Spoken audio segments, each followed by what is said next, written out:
For me, Yes. I think 100%. I think I'll make more money now than I did when the market was hot. And I'll tell you why. First of all, between what's going on with NAR and the whole buyer agent thing and what's going on with the market, I think we're going to lose 50% of the agents.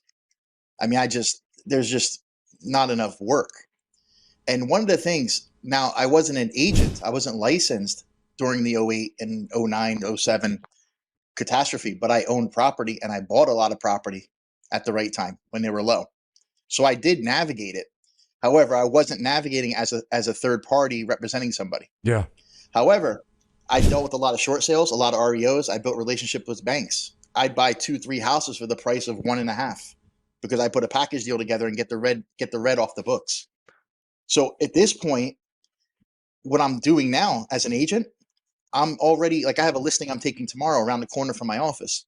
I've already talked to them about it, about the situation, what's going on, and I'm preambling everything that they're going to be dealing with. I mean, you're talking $20,000 less you're going to get now than you would have gotten 6 months ago. There's no way about it. And I'm just being transparent and straightforward